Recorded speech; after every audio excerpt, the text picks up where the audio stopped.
Good evening, everyone. Today, we are on our second meeting on the book, the Kybalion. I would like to remind you that, since the book's chapters are largely independent, as well as our meetings, it's okay if someone is joining today for the first time. In fact, these lectures will later be uploaded to YouTube, and each one of them can be easily followed on its own. Each lecture covers a chapter of the book. I would like to remind you once again to help us spread the word about our lectures on our YouTube channel, the New Acropolis YouTube channel. Just go there and type that in, and you will find more than 100 lectures. This is a form of outreach that has proven to be very effective. Since we are a volunteer group, our resources for publicity are quite limited. And in fact, this has become a gateway for many people. So, when you recommend it to a friend or send an email, recommend the New Acropolis channel. You help your friend and also help the school to share its work. So, remember that our goal is to finish this book. One lecture per chapter, all the way to the last one, which is chapter 15. In our last meeting, in our last gathering, we did an overview of the introduction and chapter 1. I spoke to you a little about this, and I will share just a few ideas so that those who are joining us for the first time do not feel too lost. It is a book that was compiled and written by whom we do not know in 1908. It is a book written anonymously, but it is a compilation and commentary on the principles of Hermes Trismegistus, the great sage of Egypt. A great sage whom some people don't even believe ever existed. But if he did exist, he lived in an era that could range from 1500 to 2500 BCE. It is a highly speculative matter. No one can say much about him with certainty. In other words, he is truly Hermetic, highly close tradition. But Hermes Trismegistus was known to say, among many other remarkable things, that within his school, which was a kind of closed monastic school, reserved only for high-level disciples, he knew of 7 laws, and that these 7 laws explained all the phenomena across the 7 planes of nature. Just think about that. As people from Paraíba would say, just imagine such something so complex. Because 7 laws to explain all the planes of nature, from the physical to the energetic, to the emotional, to the mental, the Indian tradition and many others say there are 7. A lower mental plane, a higher mental plane, an intuitive plane, and the plane of essences, the plane of will. And fundamentally, they operate in a similar way and are governed by 7 laws, which unfold and apply to each of these planes. And these 7 laws, which were presented somewhat scattered in the Corpus Hermeticum in the Emerald Tablet, at a certain point, someone came, gathered them, and provided commentary. It is a brilliant and recent book. It is a little over 100 years old. In 1908, it was a book that is now 109 years old, in which someone had the brilliance to comment in a very appropriate way. If you were to take the 7 laws of the Kybalion, you would have half a page of paper. This book, which is not very large, is a commentary on each of these laws. So, the proposal is that we can go all the way, gaining a better understanding of this book. I will always begin with this verse, which is a verse placed in the introduction. It says, as the poet once said, then you go looking for the poet and you simply cannot find out who this poet was. But the fact is, whoever it was, they expressed something very interesting. Oh, do not let the flame be extinguished. Kept from century to century, in this dark cave, in this sacred temple, sustained by pure ministers of love. Do not let it be extinguished. This divine flame. Basically, this short stanza, with 5 lines, is a stanza that speaks about the transmission of knowledge. In other words, when humanity falls into very dark times, do not let knowledge be lost. The future depends on this, you depend on this, and so do your descendants. So, if you think about it, who talked a lot about this in the first meeting in order for us to have Plato today, it means that someone kept this alive. 4,000 years of Middle Ages. This for us to have Aristotle, for us to have so many other things, there were some obscure names whose identities we do not know. But we owe them a great deal. There were people who kept this flame burning, sometimes at the risk of their own lives. Because the Inquisition was not to be trifled with, it did not tolerate this kind of research. The same was true for Hermeticism. It remained alive, though no one really knows how, because Hermeticism was still considered. Anything related to Egypt, for a medieval Inquisition, it was something unforgivable. It was considered witchcraft, dangerous witchcraft, at that. So someone kept this very well hidden away, so that today we might have access to it. In some way, we are grateful. We are here thanks to those anonymous individuals. And perhaps the future will need that we will be faithful to knowledge, so that it too may be grateful to us. Because, in a certain way, who knows, we are living through another kind of fanaticism. A materialistic fanaticism where everything metaphysical is considered superficial, superfluous, and dispensable. And perhaps, if there is no one who recognizes the value of this flame, we still run the risk that it may be extinguished. We have not moved beyond this risk. There are many ways to burn a person. Not only through physical fire, but also through public opinion, through trends, through countless other means. So we still have this duty. Do not let the flame go out. What we will share here is a little bit of that flame. Egyptian knowledge, which is said to have been perhaps the time when humanity most deeply understood the secrets of human nature. Because when it comes to the nature of things, today we have greater mastery.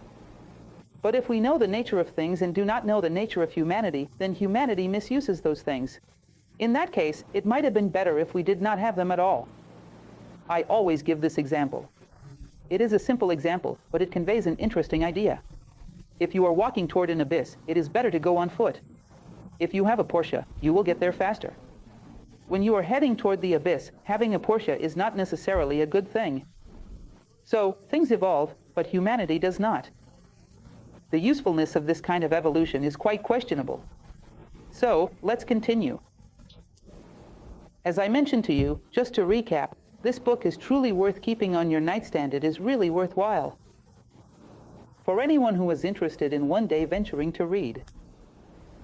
Someone like Helena Blavatsky, for example, whose works are well worth reading, this book serves as a great introduction, a valuable preliminary read. It truly provides some foundational concepts that will help you better understand the thinking of Helena Blavatsky and many other philosophers. Our microphone is more hermetic than Egypt itself. But with great faith, we'll get there. So, this book deals with the teachings of Hermetic philosophy from ancient Egypt and Greece. Today's chapter is chapter 2, where it offers an overview of these 7 laws. He will present the 7 laws, but then he will take each one individually and address them in separate chapters, exploring each in greater depth. As you know, I have already given a lecture on the Kybalion, which is available on YouTube, but it was just 1 hour to talk about the entire book.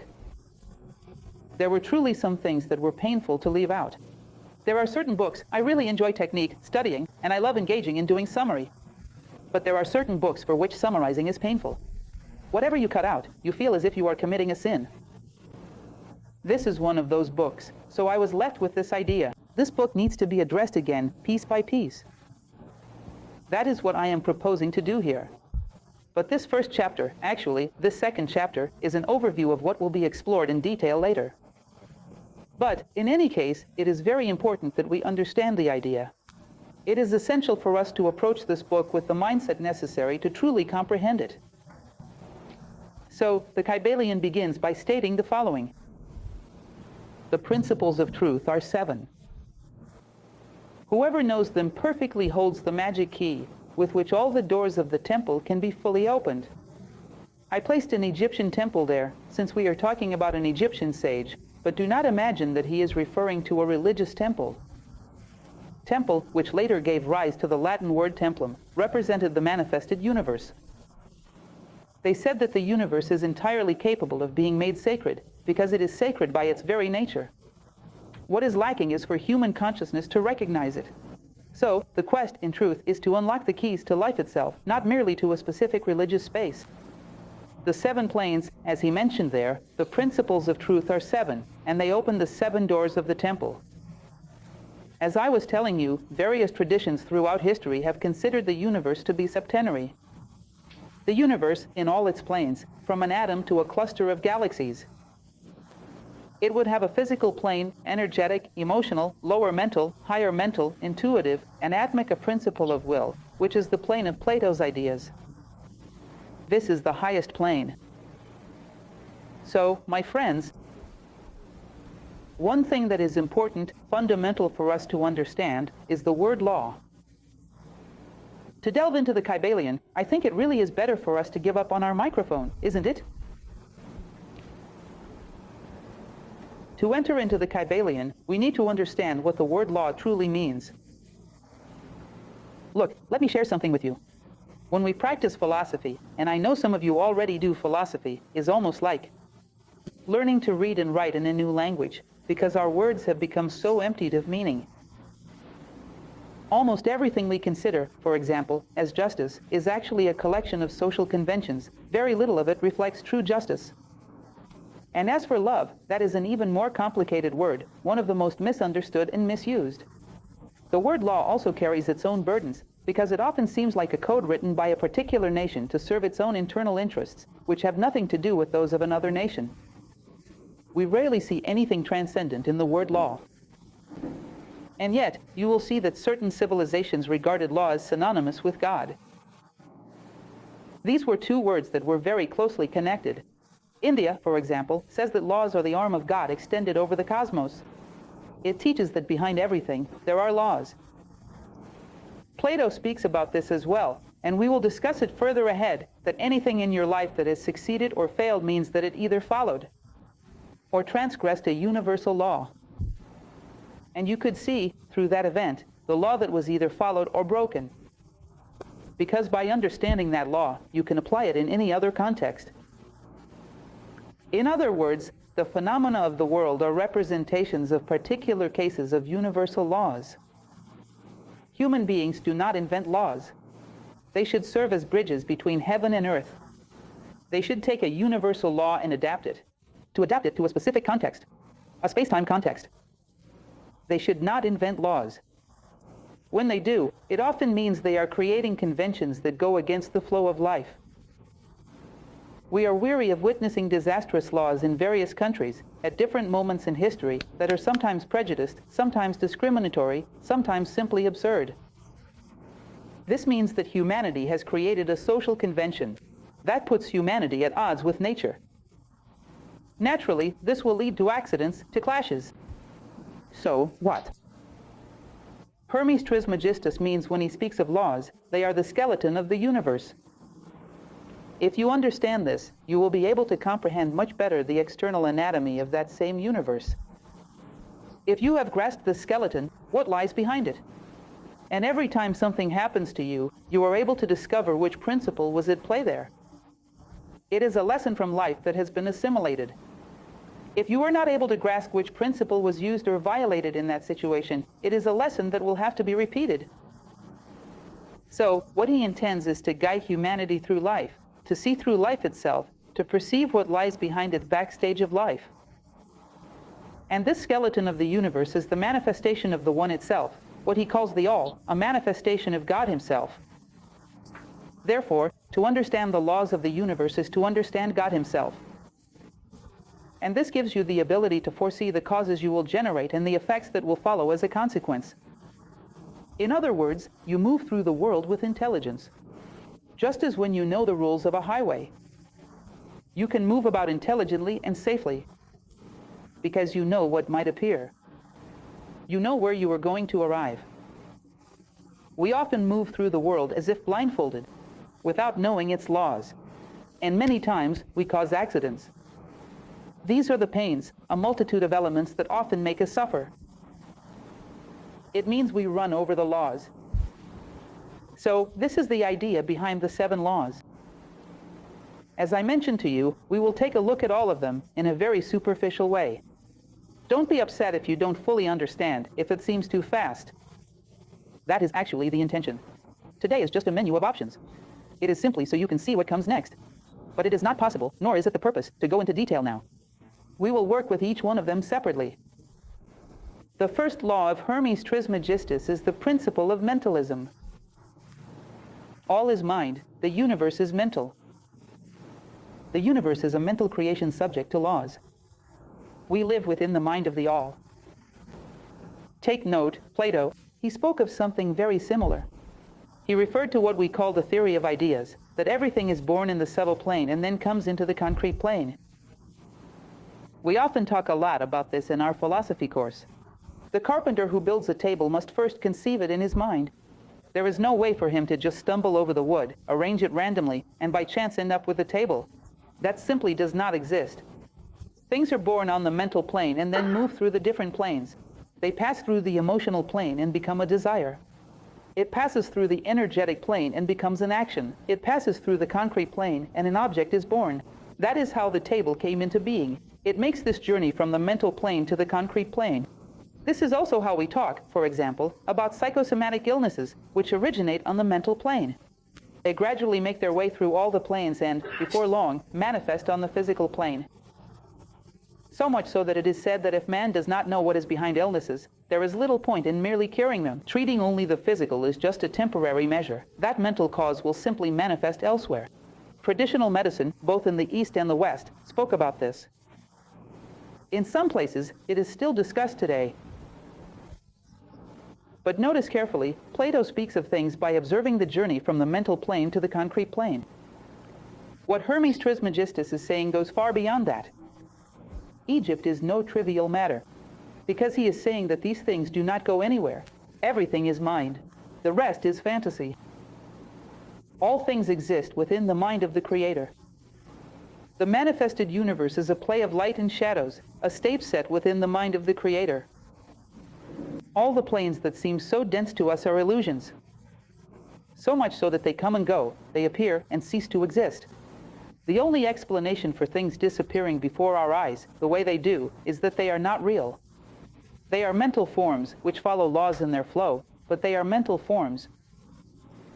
And he will explain this very well in the chapter where he addresses the principle of mentalism, that the only thing that explains the universe as it is to say, things are mental forms of God, they are mental forms of the all, they have no reality.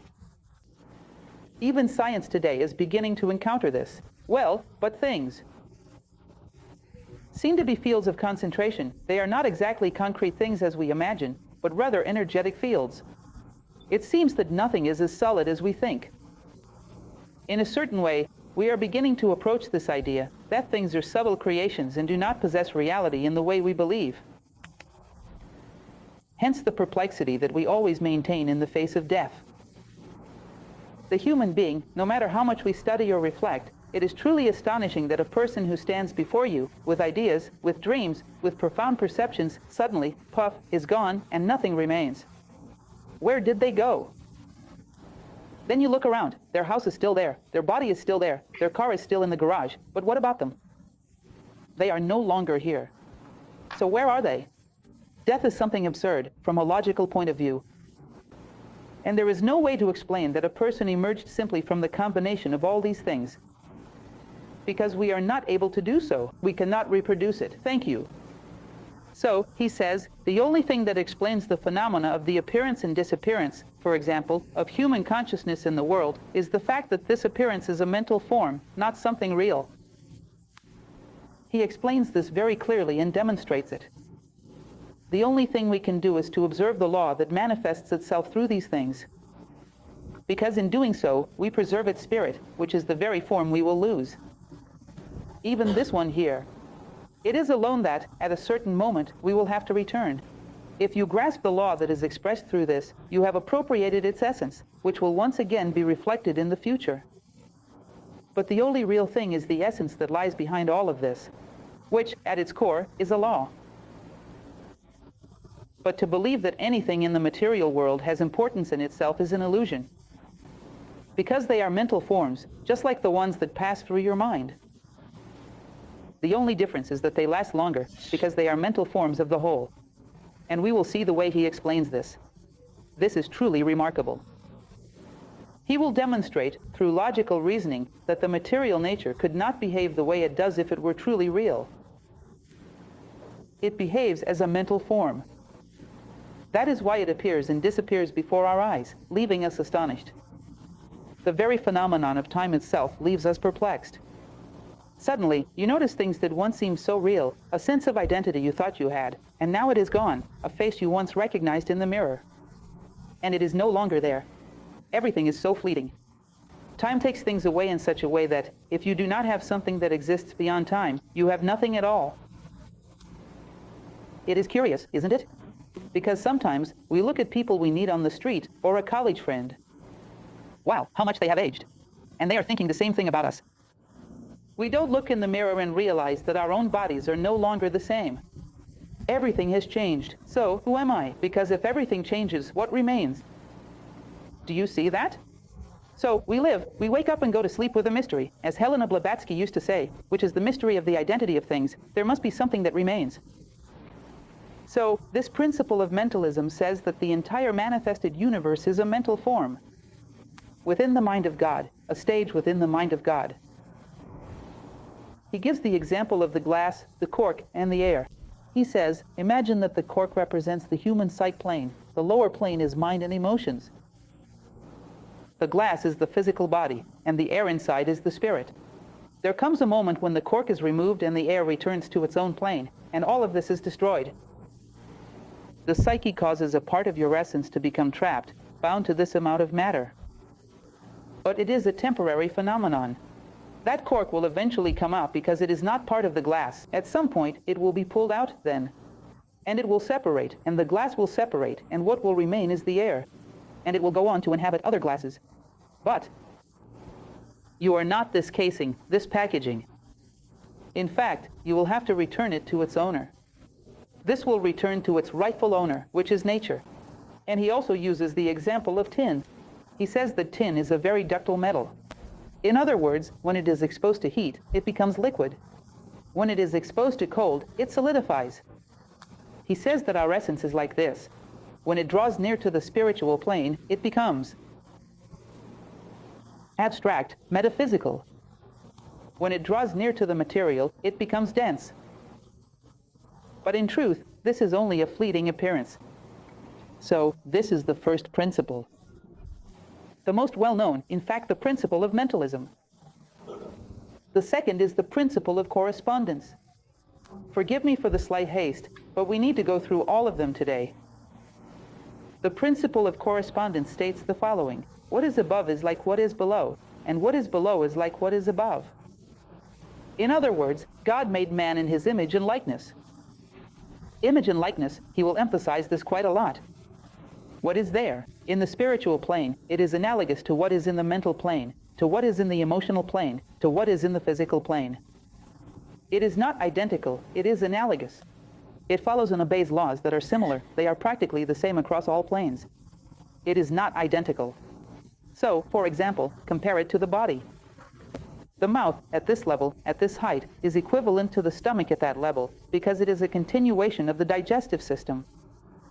But they are not identical. They fulfill the same function of digesting food, but at different levels. So, if at any given moment you suspect that the way you drive your car is similar to the way you direct your life, you are not crazy. You are applying the principle of correspondence. If the way you organize your closet is similar to the way you organize your thoughts, you are not insane. You are using the principle of correspondence. One of the challenges I faced when teaching public speaking courses, though I haven't taught them in a long time, I used to do it quite often, was convincing people who wanted to speak well that they needed to organize their closets. Because there was no way to teach the principle of correspondence in a public speaking course. And people didn't see the similarity between these things. Yet they are all similar, just on different levels. So, what happens next? When we realize that the material, mental, and spiritual planes are similar, whenever you move something in one plane, you create a tendency in another.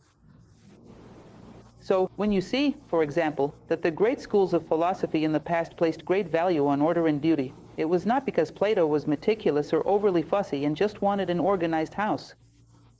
It's because he wanted his disciples' thoughts organized. He wanted them to be that way. He wanted the feelings of his disciples. He wanted them to be that way. And he understood that creating an orderly environment was an invitation to order. He also knew very well that a person with an orderly mind tends to create an orderly life. In other words, they organize their time and space, leading to a productive life. That is, he understood the similarity between the different planes, And those who understand this can act on one plane in order to try to create a tendency to correct all the others. This was called Hermetic magic. As I mentioned to you before, in the first lecture, in medieval alchemy, what they practiced was Hermeticism. They worked extensively with this concept. They would act on one plane in order to move the others through similarity, just as an act of consciousness is to move all the others by similarity. So if you take, for example, I use the example of geometry, the order of a stone at your feet on the ground has something similar to the order of a star that is thousands of light years away. Geometry provides you with principles that apply to all planes of the universe. It is similar.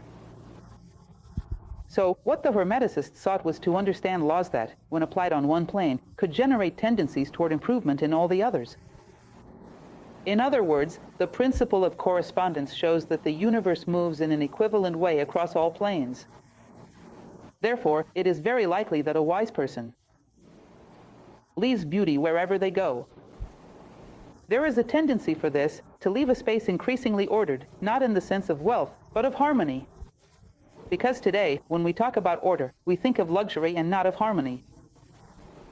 A wise person, it is likely that they leave harmony wherever they go, on all planes, as a trace. By your works, I will know you, as the Christian tradition used to say. Continuing, we have the third principle, which is the principle of vibration. Nothing is at rest, everything moves, everything vibrates. This principle tells us that the entire universe has vibration as its most internal and profound characteristic. If you take the densest, most concrete matter and the most subtle spirit, the difference between them is vibrational. Imagine the sound of a motorcycle as you turn the key. It starts. It disappears, doesn't it? It hasn't actually disappeared. You know it continued at an auditory spectrum that you can no longer perceive. But the vibration continued. The universe is like that. There is a level of vibration that exists on a plane we can perceive. It becomes more and more subtle until there comes a point when our senses can no longer detect it. But it keeps vibrating. When you accelerate dense matter, it becomes more and more subtle, passing through different levels until it reaches pure spirit. So, for example, if you were to meet a great philosopher from the past and he asked you where you are, it wouldn't help to just give your name and address, zip code. The street level, near what? What he really wanted to know was at what vibrational level you were, because he said that this is the most intimate identity of a human being. Do you understand this? When, for example, an Indian would recite a mantra, not today, because this knowledge has largely been lost. If there is one thing that has become globalized, it is materialism. Today, humanity no longer possesses, anywhere in the world, and do not think this is a decline unique to the West, a knowledge of such depth. But back then, in those classical times, it is said that the mantra was a vibration equivalent to the name of the divine being. So, to recite the mantra was like touching that being, drawing it toward oneself. This is what they called the inner name. Each of us has an inner name, which is the level at which you vibrate. And you came into this world to move from that level to a more subtle one. That is why you will notice, for example, Plato's concern with music. He used to say, I know, the quality of a state by the music that the government provides to its people. No further comment is needed. Please, let's not make jokes about this. Everyone thought the same thing, because music is an invitation to vibrate at a certain frequency. So, for example, if you educate a child's taste to appreciate music that elevates consciousness, that child is invited to raise their vibration to that level. It is said that, in a traditional civilization, this would have to be done.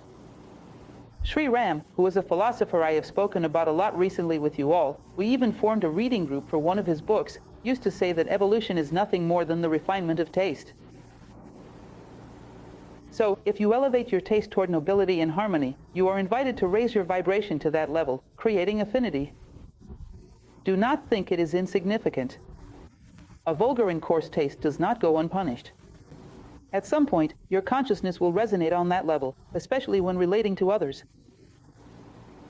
Whether it is how you behave in traffic, how you handle a personal or financial situation, whatever it may be, this vulgarity will draw you down to that plane in other areas of your life. Because all of life is vibration. It is not just the music you listen to. That is why there is a concern with encouraging people to change their interests, to elevate their vibration towards something more subtle. Because the entire universe is, in itself, a vibrational pattern. And Heraclitus, in Greek philosophy, already said that everything vibrates, everything moves. No one bathes in the same river twice, because the river is no longer the same, and you are no longer the same.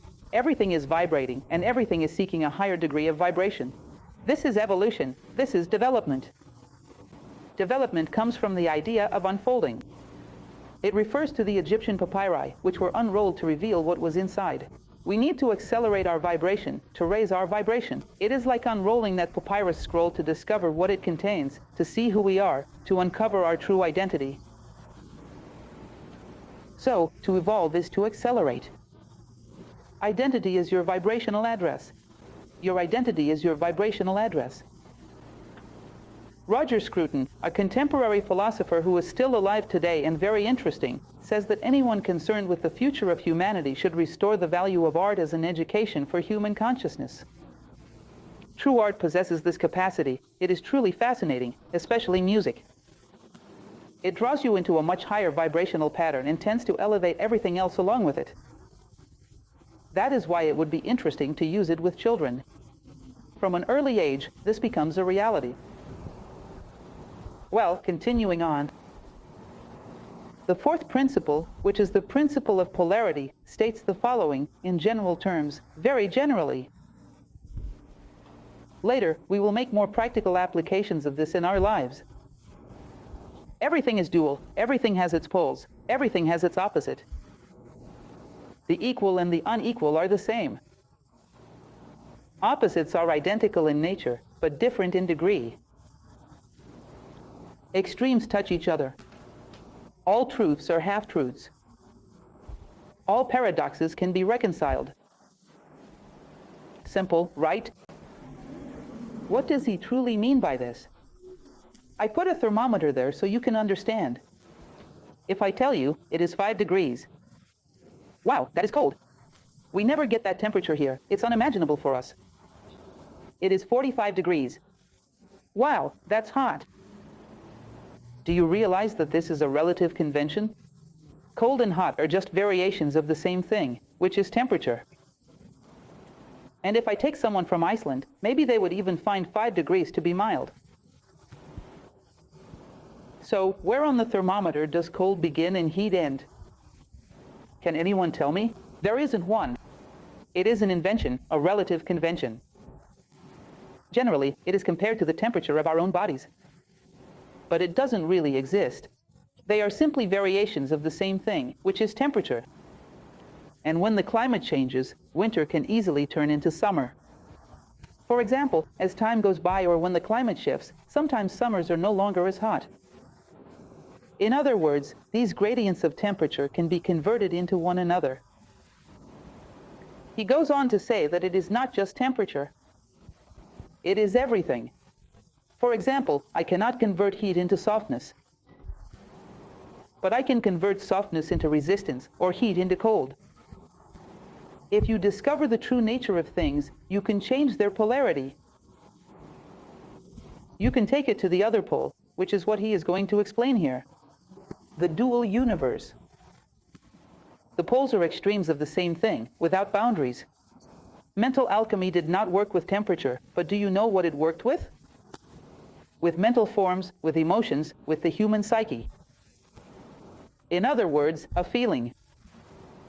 At the highest level, a feeling of fraternity. At the lowest, a deep selfishness. Well, cannot I warm up that feeling, transmute it from one pole to the other? It says you can. If you learn to work with the principle of polarity, you can reverse one pole into the other, as long as it is of the same nature. They call this emotional alchemy, mental alchemy. You can transform feelings. If you have a certain feeling, it can be sublimated. It can be elevated, and it can be brought to the highest of feelings. If you have a certain thought, it can be sublimated. It can be elevated to the most abstract thought. it can be brought to the realm of ideas. Because within you exists the entire gradient. What you need is to accelerate the vibration. And alchemy worked by teaching this. How to warm the human feeling, how to heat up, how to sublimate human thought, how to reverse polarities, because if you have one, in potential, you can have the other. They are, in fact, variations of the same thing. They are not opposites. Then it goes on to speak about the principle of rhythm. This is already the fifth principle. Everything has its ebb and flow. Everything has its tides. Everything rises and falls. Everything manifests itself through balanced oscillations. The measure of movement to the right is the measure of movement to the left. Rhythm is compensation. Does this remind you of any physical principle? Isaac Newton said that every action generates a reaction of equal intensity in the opposite direction. But the fact is that Hermes Trismegistus lived 2,600 years before Christ. In other words, in a certain way, we have rediscovered things that we already knew. We have updated them. I am not trying to diminish Newton here, who was a remarkable thinker, far from it. He was even a philosopher. But the truth is that we have rediscovered this. We already knew it. So, take a good look. Everything has its ebb, everything has its flow. This principle of polarity, imagine a pendulum, illustrates this very well. If you pull it to one side and let go, naturally, the distance it traveled in one direction, it will tend to travel in the other. This is the principle of polarity. And it teaches us that, in all things, beings are seeking a center, which is identity. So, there is a center to human mental behavior, which would be a person who is focused. Someone with the ability to direct their thoughts toward what they truly need, with the capacity to reflect on higher matters, and not just on trivialities. That is a center. Now, when we stray too far to one side, for example, today I spent a lot of time thinking about trivial things from a selfish perspective. When I let go, I tend to swing to an equivalent extreme on the other side, toward passionate matters, or any other kind of triviality. Deviation leads to further deviation, and always in an equivalent gradient.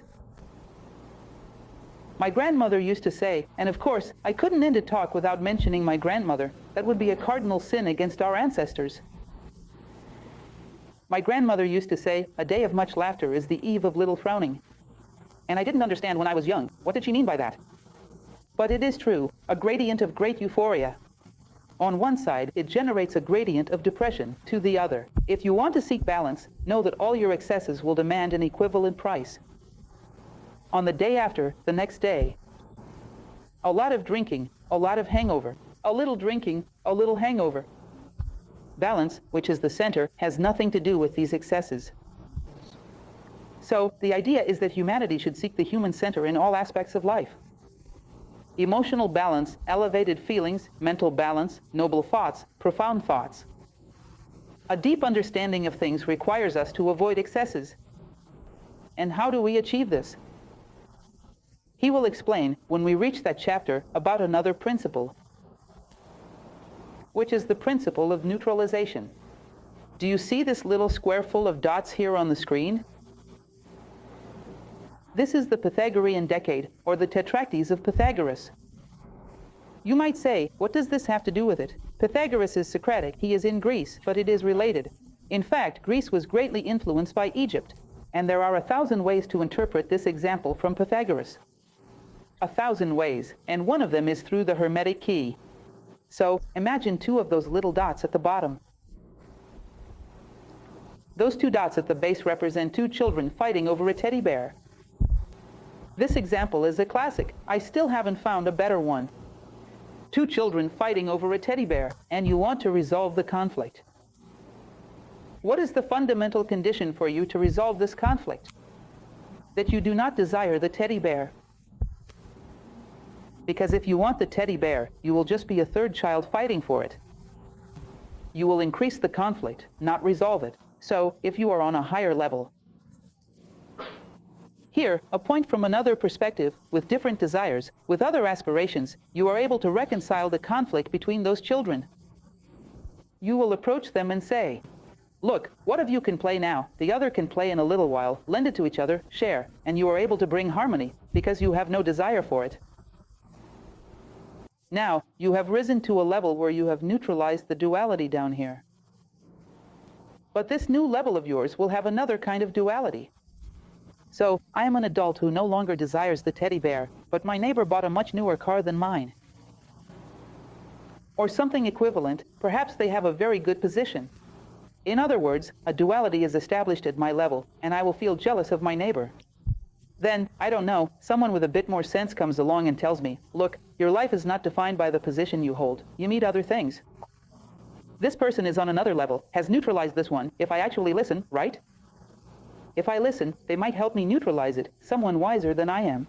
But this very wise person might have a great deal of vanity about their own wisdom. Then someone even wiser than them appears. This establishes a duality on their level. Until, by reconciling, neutralizing, letting go, and elevating your vibrations, you will reach the apex of the pyramid. One day, you will reach a point that is the one, the whole. Divine consciousness, which has no dualities. By letting go and vibrating at increasingly subtle, more human levels. With values, virtues, and wisdom, you gradually overcome duality, and duality is transcended as you rise. There is only one way to overcome conflicts. If conflicts are affecting you, it is because you are on the same level as they are. You must move to a higher level. There is only one way to escape polarity. You can't make children stop desiring a teddy bear. This is a law of nature. You have to stop being a child. That is the only way. So you begin to neutralize, elevating your consciousness. You neutralize the conflicts on this level and move on to another. That next level will also have its own conflicts. Then you move on to another, until you reach a point where you are above duality. The one, which is the wise one. The wise person already possesses a consciousness that is free from polarities. At that point, there is no more conflict. Until we reach the pinnacle of the human condition, there will be conflict, duality, and polarities. Continuing on. Now, the sixth principle, the principle of cause and effect. In India, this is what they call the law of karma. Every cause has its effect, and every effect has its cause. Everything happens according to the law. Chance is simply a name given to a law that has not yet been recognized. There are many planes of causality, but nothing escapes the law. In other words, what you can do is be aware of the causes you generate so that the effect aligns with what you desire. But once you let go of the object, it will fall. If you do not want the object to break, do not let it go. Understand cause and effect.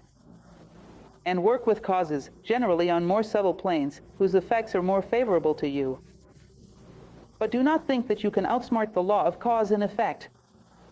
In fact, this is one of the curious things that our education system does nowadays with children and young people.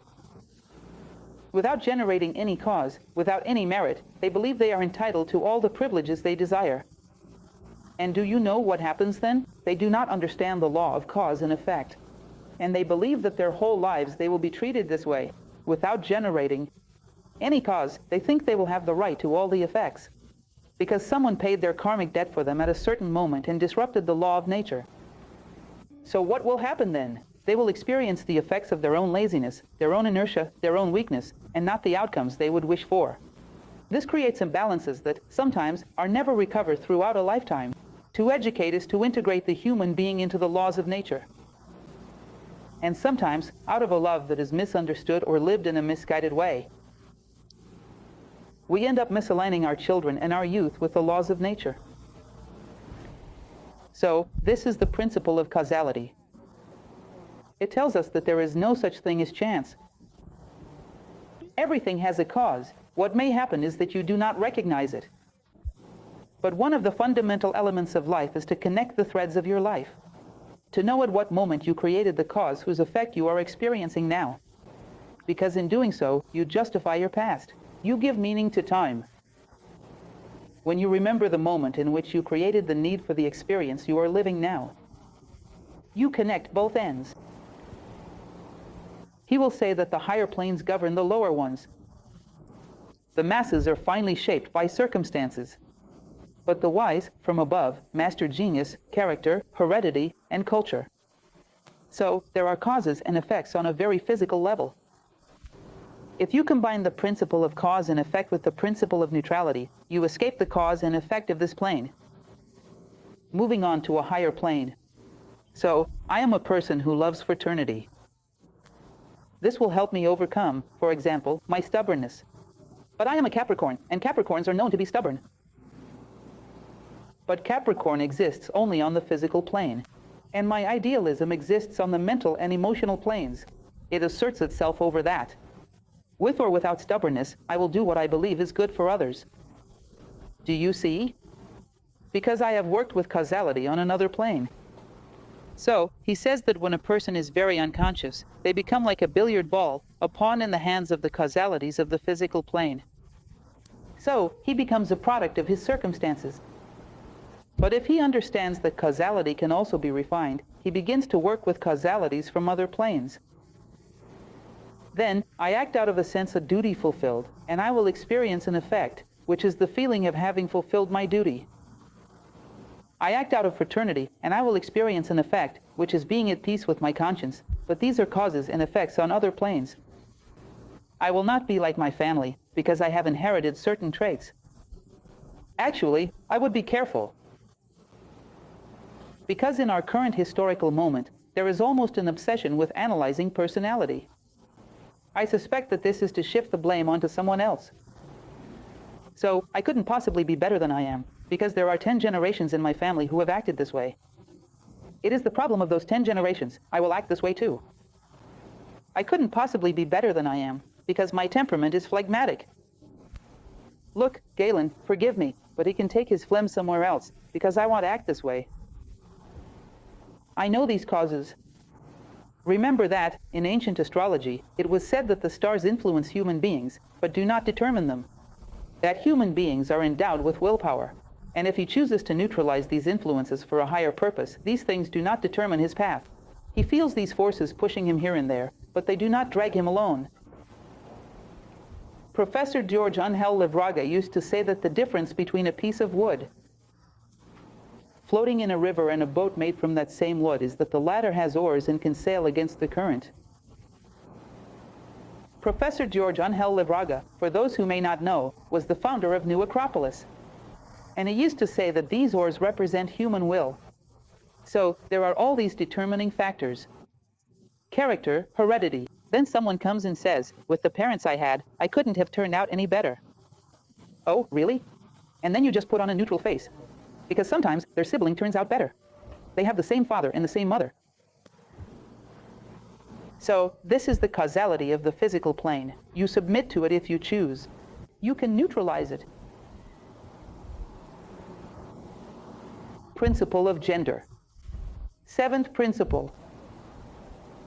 Gender exists in everything. Everything has its masculine and feminine principle. Gender manifests itself on all planes. So, I have shown you here two little plants, the androecium and the gynoecium, the masculine and feminine in the plant kingdom. Masculine and feminine on the cosmic plane, yin and yang. On the atomic plane, electrons, protons, and neutrons, the positive and the negative. The entire universe is generated from the combination of these poles. The principle of gender is really an unfolding of the principle of polarity. These are poles that, when combined, recall the yin and the yang, they spin, they create the tau, and become a wheel turning. Everything that is created in the universe comes from the combination of these two. This has nothing to do with sex. All beings have both the masculine and the feminine within themselves. You will see that there is a chapter in this book that is about mental gender. It says that you only have original ideas when you have both the masculine and the feminine in your mind. Otherwise, you just go on creating. Have you ever seen a cuckoo's nest, the cuckoo bird that lays its egg in another bird's nest? You end up creating cuckoo eggs. Someone comes and puts an idea in your head and you develop it, but it wasn't really yours. So, you need to have both the masculine and the feminine on the emotional level in order to be the master of your feelings on the mental level, so you can be the master of your thoughts, to create them from the seed all the way to the fruit. So, in truth, the principle of gender has nothing to do with sex. It teaches that it applies on the physical plane, the mental plane, and the spiritual plane. On the physical plane, yes, it is about generating new bodies. On the mental plane, it is about regeneration. And on the spiritual plane, it is about creation. So, when someone rises to that level, let's say when Isaac Newton, since we were talking about him, has an apple fall on his head. Apples have been falling on people's heads since apples in the world have existed. But who is able to perceive the law behind this event and generate a mathematical theorem? It is someone who has elevated themselves to the plane of ideas and brought that as an idea into the material world. They acted as a pontiff, a bridge builder. Now, you might say, no, but that belongs to the mental plane. But it is not the mental plane, because the mental plane is organized through logic. Logic is deductive, not creative. Let me see if you are following what I am saying. Logic. A classic example of logic. All men are mortal. Socrates is a man, therefore Socrates is mortal. Did you arrive at a truly new conclusion? No, you simply unfolded what was already there at the beginning. If everyone only used logic, mentally, no one would invent anything new. You cannot deduce Newton's thinking or Copernicus' thinking from what came before. No thought from Einstein comes as a logical unfolding of Newton's thinking. It is not just a logical progression. He elevated himself to an intuitive plane. He perceived something new. Then, afterward, he unfolded it on the mental and physical planes.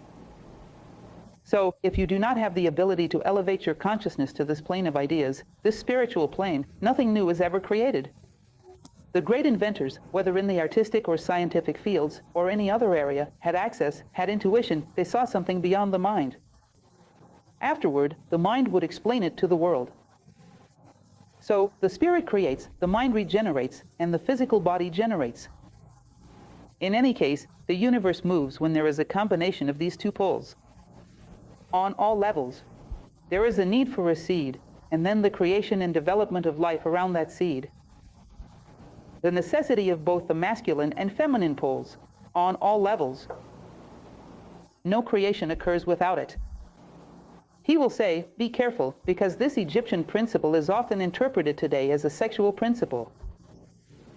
And there are those who believe there is some kind of magic in the mere sexual act. And there are a number of developments around this, which he addresses quite sternly in the book. Be cautious with practices that claim you can develop some kind of power through sexual practices, which are generally misunderstandings. These are bad interpretations. The principle of gender is speaking about the element that fertilizes pain and the element that develops life on all levels within us, and not about sexual practices. And all life is born this way. And finally, but no less important, is what allows us to understand this idea of these laws. That Platonic principle I mentioned to you at the beginning. In everything that prospers or fails, there is either obedience, disobedience, or violation of some law of nature. In everything that works out, you can learn a law that can be applied to any other situation.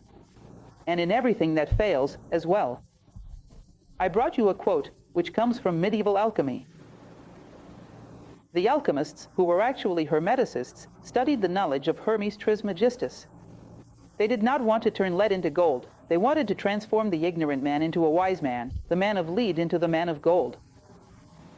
That was merely a facade to escape the Inquisition. They sought something called the philosopher's stone, which was said to be something that, if synthesized, would accelerate anything it touched. So, for example, whoever possessed the philosopher's stone could turn lead into gold. It was an excellent deal. Better than any business in the capital markets is to have a philosopher's stone. And they even created a series of images that, to me, are more symbolic than literal, which depicted it as a red stone. What do you think the philosopher's stone really is, my friends?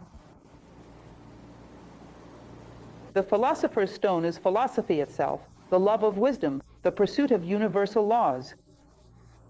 It is behind everything. They would say, look, everyone searches for the philosopher's stone, and yet it is everywhere.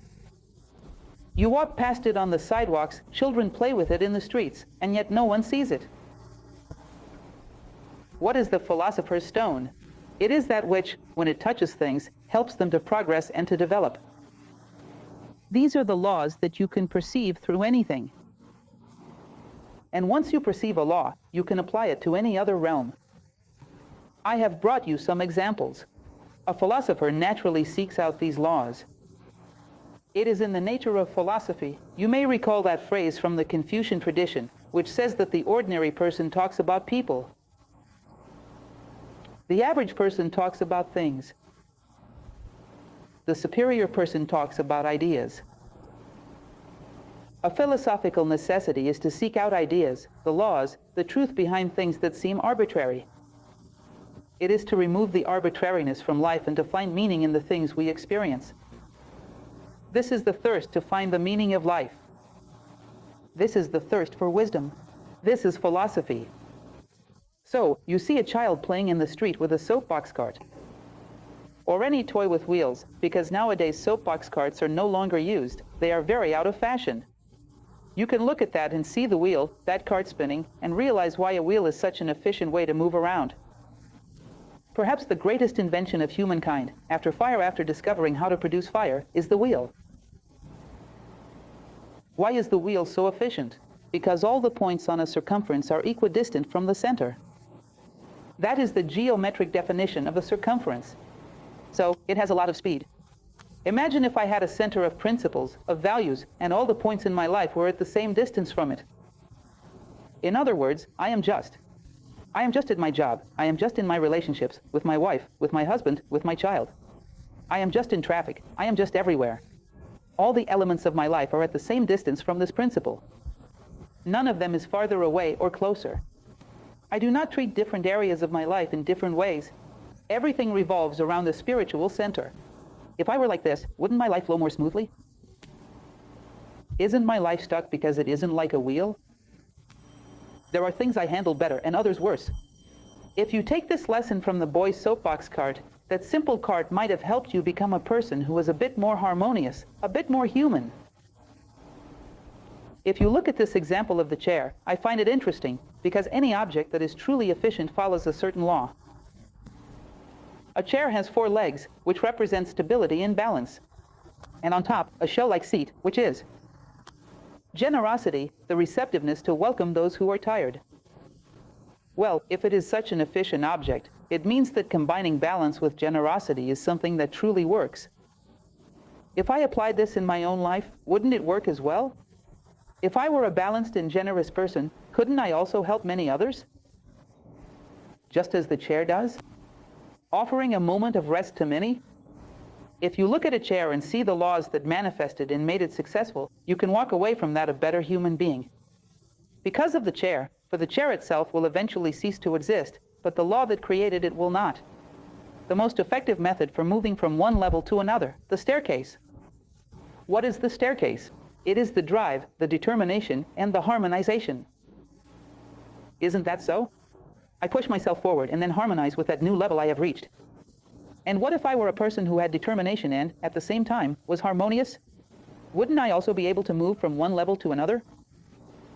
If I had this desire to expand and did not give up on it, which is the vertical vector, but at the same time, the ability to harmonize everything I achieve with my world, to integrate all things within my world, wouldn't I also be able to move from this level to another? Through the staircase, I saw a law. And this allows me, through the staircase, to become a better human being. Because if it is something that has worked for so many millennia, it is because it embodies a law of nature. And furthermore, I mentioned the vineyard because I find it interesting, even though I don't like wine. But once I saw a program on TV that showed a traditional European winery. The vintner prunes all the little branches from a grapevine, leaving only the one at the very top. Do you know why? So that the sap makes a journey all the way to the top of the plant. And by making this effort, this journey, it produces at the top the most refined fruit. They do not leave a vine full of branches, full of grapes, because the grape becomes ordinary. They trim everything below so that all the energy goes to what is highest, producing the most refined grape. Well, couldn't this apply to me as well? Prune away everything that is lower so that my vital energy can produce truly noble fruits? Up above, not wasting time on trivialities? Raising my vital energy upward. Even if I don't like wine, can't I still learn from this? Yes, I can. Do you know what you are doing right now? Hermetism. You are being a philosopher. Welcome to the philosophical world. That's how it works. You go through things and you see God, you see laws. If you apply this to any other aspect of your life, it works the same way. This allows you to learn from life. By discovering the essence of things, I come closer to finding my own essence, and vice versa. By uncovering a bit of my own essence, I deepen my understanding of the essence of things, and I begin to see through, and I start discovering ideas. Is it very common for you to meet people and see them talking about ideas? I was in Rio de Janeiro this past weekend, and I found it very interesting because near where I was staying, there was a little square, very close by, next to me, Afonso Pena Square, in Tijuca, for those who know it. Beautiful. In the morning, some elderly people would walk by, people of advanced age, coming from a workplace exercise session. And they would say, wow, the best part of my day is this exercise time here. It is a commitment I have. I already look forward to the next day. It is the best thing I have. I started thinking, wow, that's true. Commitments give us a reason to get out of bed. They give us a purpose. They give us direction. A person without commitments is someone who is lost. Sometimes life gradually takes away our commitments, and we end up adrift, not knowing what to do with our vital energy, without good reasons to get up in the morning. But in that same setting, in the little square, lying on the grass, there was a group of teenagers. You know that teenagers, young people, dislike commitments. This is a hallmark of our current historical moment. You see that, on one side, there were some elderly people teaching that commitment is one of the best things in life. But they were not reading that message. They could not decode it, and they dislike commitment. Do you know why? Because we are vital illiterates. The lessons are right in front of us, and we do not read them. It will take them 50 years to come to the conclusion that commitment is good. They could learn this at 15 if they knew how to read lives messages. We are vital illiterates. We lack the curiosity to understand what life is trying to tell us through things. And so, we do not see the laws. We waste a lot of time because of this. We are constantly going against the flow because we are going against the laws. And no one can grow while going against the laws. If we could become literate in this sense and see through things, we would realize how much time we could save, because everything has a law to teach us. Whether it is respected or transgressed, there is always something to learn. And then we would turn to Hermes Trismegistus and say, this man was wise. He knew what he was talking about. Life truly is like this. This book only makes sense if you have this awareness. Life is like this. And welcome to the philosophical world, because philosophers love these things. Here we are, on a Monday evening, from 7 to 8, for a whole hour. You, tired after working all day, are here talking about this because we truly enjoy it. This is philosophical nature. To talk about ideas, to seek out more ideas, to want to understand them, to want to apply them in your life. We enjoy it. We gather around this. This is what a school of philosophy is. Well, this is our idea for today, our message for today. I hope it is useful for you. Next week, we will be here again, already with theme 3. Then we will begin to talk a bit about mental patterns, about how this mental plane works. About the first law, which is the principle of mentalism. All right. I know some of you have class now, so you are free to go. If anyone would like to ask a question, or would like to stay as well, feel free, you'll be here. Thank you.